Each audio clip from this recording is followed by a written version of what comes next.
Hey everybody, welcome to Strumming with Christopher. I'm Christopher Gallegos from Monterey County Free Libraries, Gonzales Branch Manager, coming to you again with another episode of my show.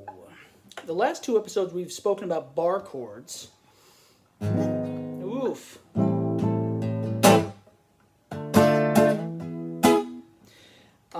And bar chords take a lot of finger strength, so before I get into giving you lessons about how to put them together in chord progressions, I wanted to give you something a little bit different this episode, and that is taking chords that you already know. So in the intro you saw me with an A minor and a D.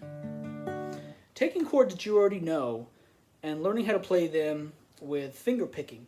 So finger picking, you could go so many directions with it. It's beautiful, and really what it is instead of strumming all the notes at once, you're able to play the notes individually, kind of like a harp.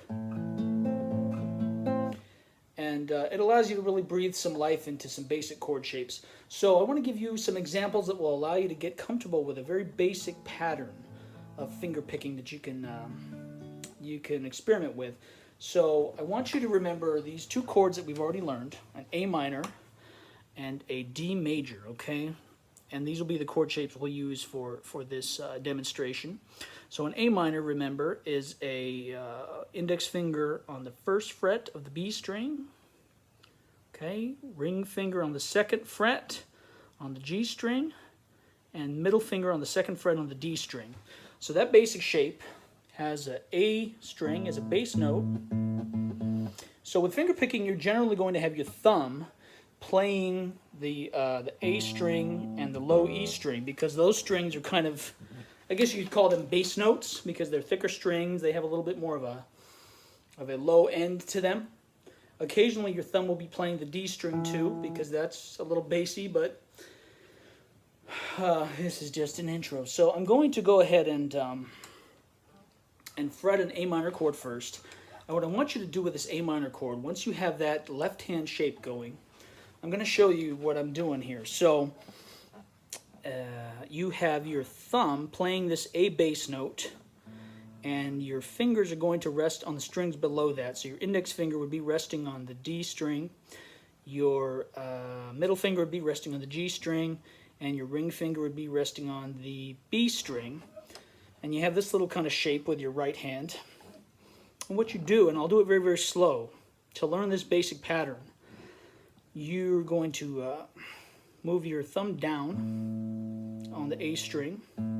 So your thumb is just kind of plucking that string, and then each of the three fingers underneath are going to play those strings that they're resting on. So it would sound and look like this, very, very slow.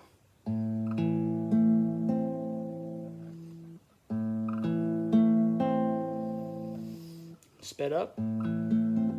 Oh.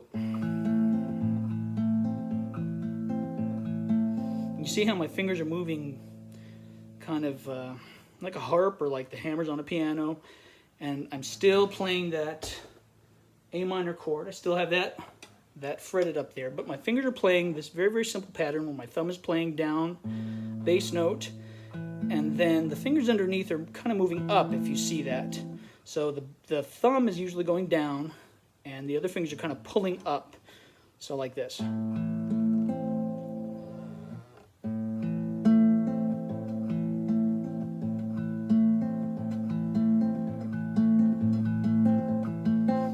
Okay, and then if you play a D major chord, which we also know, this little cluster chord here. So remember, the D major chord is index finger on the G string, second fret. Well, it's easier to do it this way. And then middle finger on the second fret, high E string, and then your ring finger scoots on over to the third fret on the B string, and the D string is your bass note. Once you have that chord there, then you can do that same kind of pattern, but move down one set of strings. So you're using your D here as kind of a bass note, and then your index finger is touching the G string, and then your middle finger is touching the B string, and your ring finger is touching the high E, and it's that same kind of thing. Your thumb would play a downstroke on the D string, and then your index finger would play the G, kind of pull up lightly, and and then your middle finger B and ring finger high E. So it's like this.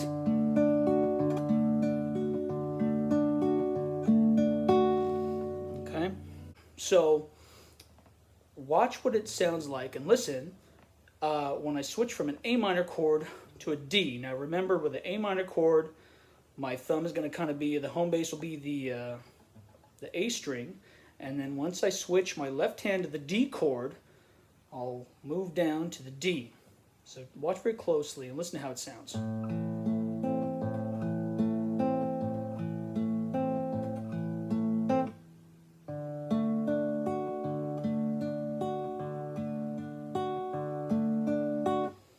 Okay, so I'll do that again. You won't be able to see what my hand is fretting, but you'll see the very subtle move, and maybe I can tell you. So I'll have an A minor chord here, thumb down,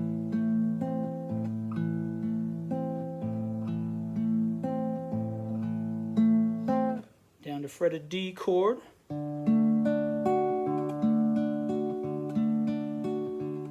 back to an A minor,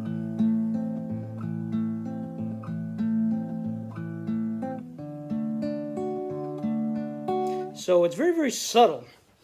You don't see much of a move going on, but that's just one very, very basic finger picking pattern that you can use to learn how to get independence in your fingers, and there's plenty of other ones.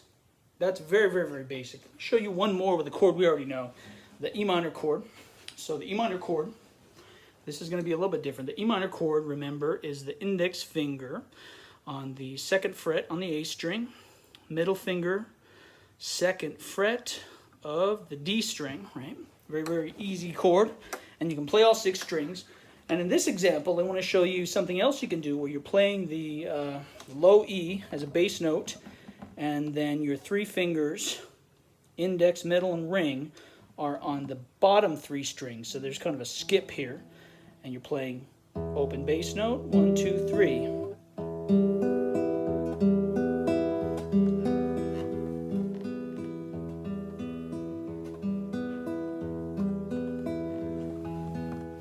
So you have your E minor chord, and with this one, you can also do it up here, but it might not sound as good.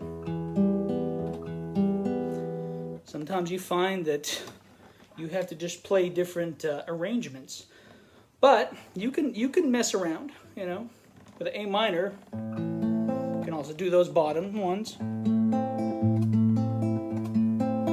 I just think it's easier to learn where the 3 fingers are right below whatever bass note you're playing.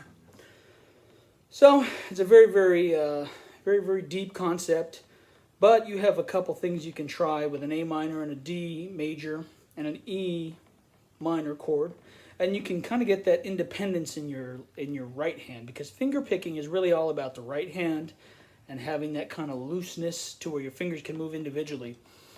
And you can also do it with bar chords, which we can talk about another time. B minor bar chord,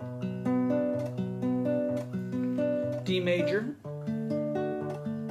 Same concept, it's just you're fretting, but you're playing different things. And that's just one pattern. There's a lot of different patterns you can do with finger picking. I'm just having you do a very, very easy bass note, thumb down, and strings below, kind of going up. Play around with it, see how you like it, and you can try it with any chord we've learned so far. But the A minor and the D definitely will teach you that independence, and the E minor can give you an opportunity to use the low E as a bass note. So go ahead and give it a try, and we'll be back with some more concepts next time. Thanks, everybody.